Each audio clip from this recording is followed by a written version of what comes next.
Halo teman-teman semuanya, perkenalkan nama saya Mulfiansa dengan NIM 2510314046 dari kelas SI 25A. Nah teman-teman, dalam kehidupan sehari-hari, kita sering melihat air mengalir melalui pipa, selang, atau sungai. Ternyata, aliran air tersebut mengikuti salah satu hukum penting dalam fisika fluida, yaitu persamaan kontinuitas. Pipa tertutup selalu konstan. Artinya, jumlah fluida yang mengalir per detik pada satu titik sama dengan di titik lainnya, meskipun ukuran pipanya berbeda.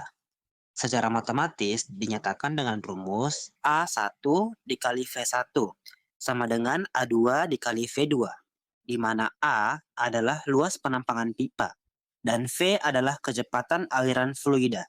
Contoh penerapan persamaan kontinuitas dapat kita temui pada sistem saluran air. Ketika pipa mengecil, kecepatan aliran air akan meningkat agar debit air tetap sama. Hal ini juga terjadi pada aliran darah di dalam pembuluh tubuh manusia. Saat pembuluh menyempit, kecepatan aliran darah akan bertambah untuk menjaga jumlah aliran yang konstan. Jadi, persamaan kontinuitas menunjukkan bahwa fluida selalu menyesuaikan kecepatan alirannya agar debit tetap sama. Konsep ini membantu kita memahami cara kerja berbagai sistem melalui dari pipa air, selang, hingga sirkulasi darah manusia. Kali ini kita akan membahas tentang salah satu konsep penting dalam fluida, yaitu hukum Pascal. Hukum ini menjelaskan bagaimana tekanan pada zat cair dapat diteruskan ke segala arah secara merata. Menurut Blaise Pascal, tekanan yang diberikan pada fluida tertutup akan diteruskan sama besar ke segala arah. Secara matematis, hukum Pascal dapat ditulis sebagai P sama dengan F per A, di mana P adalah tekanan, F adalah gaya, dan A adalah luas penampang. Salah satu penerapan hukum Pascal dapat kita temui pada sistem hidrolik, seperti dongkrak hidrolik, lift hidrolik, dan rem mobil hidrolik. Pada sistem hidrolik, tekanan dari fluida disalurkan dari piston kecil ke piston besar, karena tekanan diteruskan secara merata. Gaya kecil yang diberikan pada piston kecil dapat menghasilkan gaya besar pada piston besar. Itulah mengapa kita bisa mengangkat beban berat dengan tenaga kecil.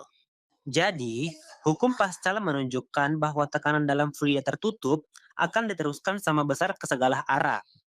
Prinsip ini sangat berguna dalam kehidupan kita, terutama dalam teknologi alat berat dan kendaraan. Dengan memahami hukum ini, kita bisa melihat bagaimana ilmu fisika membantu mempermudah pekerjaan manusia. Nah, selanjutnya kita akan membahas tentang hukum Archimedes. Salah satu hukum penting dalam fisika fluida yang menjelaskan mengapa benda bisa mengapung, melayang, atau tenggelam dalam air. Hukum Archimedes berbunyi, setiap benda yang dicelupkan sebagian atau seluruhnya ke dalam fluida akan mengalami gaya ke atas yang besarnya sama dengan berat fluida yang dipindahkan oleh benda tersebut. Secara matematis, dapat ditulis sebagai FA sama dengan P kali G kali X kali V. Keterangan FA adalah gaya apung, P adalah massa jenis fluida, G adalah kecepatan gravitasi, dan V adalah volume fluida yang dipindahkan. Penerapan hukum Archimedes dapat kita temui dalam berbagai hal di kehidupan sehari-hari. Contohnya pada kapal laut. Kapal laut bisa mengapung di air meskipun terbuat dari logam. Hal ini karena bentuk lambung kapal dibuat berongga, sehingga volume air yang dipindahkan lebih besar. Gaya apung yang dihasilkan pun cukup besar dan untuk menahan berat kapal. Balon udara. Balon udara bisa terbang karena udara panas dalam balon memiliki massa jenis lebih kecil dibandingkan udara di sekitarnya. Akibatnya, balon mengalami gaya apung ke atas. Prinsip ini sama seperti hukum Archimedes. Jadi, hukum Archimedes menjelaskan bahwa benda akan mengalami gaya apung ke atas yang sama dengan berat fluida yang dipindahkan. Jika gaya apung lebih besar dari berat benda, maka benda akan mengapung. Konsep sederhana ini ternyata sangat berguna, terutama dalam teknologi transportasi laut dan udara. Nah, selanjutnya kita akan membahas tentang tegangan permukaan, salah satu konsep menarik dalam fisika fluida. tegangan permukaan menjelaskan mengapa permukaan air tampak seperti selaput tipis dan bisa menahan benda ringan di atasnya.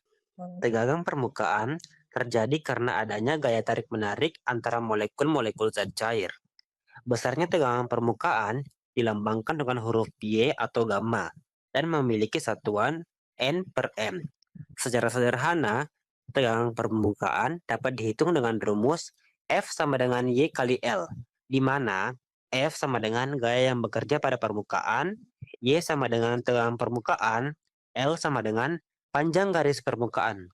Tegangan permukaan memiliki banyak contoh dalam kehidupan sehari-hari, antara lain yang pertama, serangga berjalan di atas air. Beberapa serangga seperti geris dapat berjalan di atas air karena berat tubuhnya sangat kecil, dan gaya tegangan permukaan air cukup besar untuk menahannya. Yang kedua yaitu air menempel di permukaan kaca. Air yang menempel di permukaan kaca atau membentuk tetesan di daun juga disebabkan oleh tegangan permukaan yang menjaga bentuk permukaannya. Jadi, tegangan permukaan adalah gaya yang terjadi pada permukaan cairan akibat tertarik antara molekul. Fenomena ini memungkinkan benda-benda ringan mengapung, air membentuk tetesan, dan sabun membentuk gelembung. Dengan memahami konsep ini, kita dapat melihat keindahan sains di balik hal-hal sederhana di sekitar kita. Nah, selanjutnya kita akan membahas tentang persamaan Bernoulli, salah satu hukum penting dalam fluida yang menjelaskan bagaimana tekanan dan kecepatan aliran fluida saling berhubungan. Konsep ini ternyata sangat berperan penting dalam berbagai teknologi, seperti pesawat terbang, semprotan parfum, hingga ventilasi udara.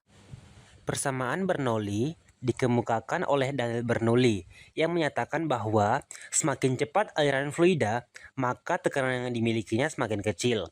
Persamaan Bernoulli dapat ditulis sebagai P tambah 1/2 Pf kuadrat tambah PGH sama dengan konstan. P sama dengan tekanan fluida, P sama dengan massa jenis fluida, V sama dengan kecepatan fluida, G sama dengan percepatan gravitasi, dan H sama dengan ketinggian fluida. Contoh penerapannya di dunia nyata adalah 1. Penerbangan pesawat. Sayap pesawat dirancang agar udara yang mengalir di atas pesawat bergerak lebih cepat dibandingkan udara di bawahnya. Karena aliran di atas lebih cepat, tekanannya menjadi lebih rendah. Yang kedua, ventilasi udara dan cerobong asap. Prinsip Bernoulli juga digunakan dalam ventilasi udara dan cerobong asap. Ketika udara di luar bergerak lebih cepat, tekanannya menjadi rendah dan membantu menarik udara dari dalam ruangan keluar. Jadi, persamaan Bernoulli menunjukkan bahwa semakin cepat aliran fluida, maka tekanannya akan semakin kecil. Prinsip ini banyak digunakan dalam dunia penerbangan, teknik fluida, dan berbagai alat rumah tangga. Dengan memahami hukum ini, kita bisa tahu bagaimana fisika membantu menciptakan teknologi yang efisien.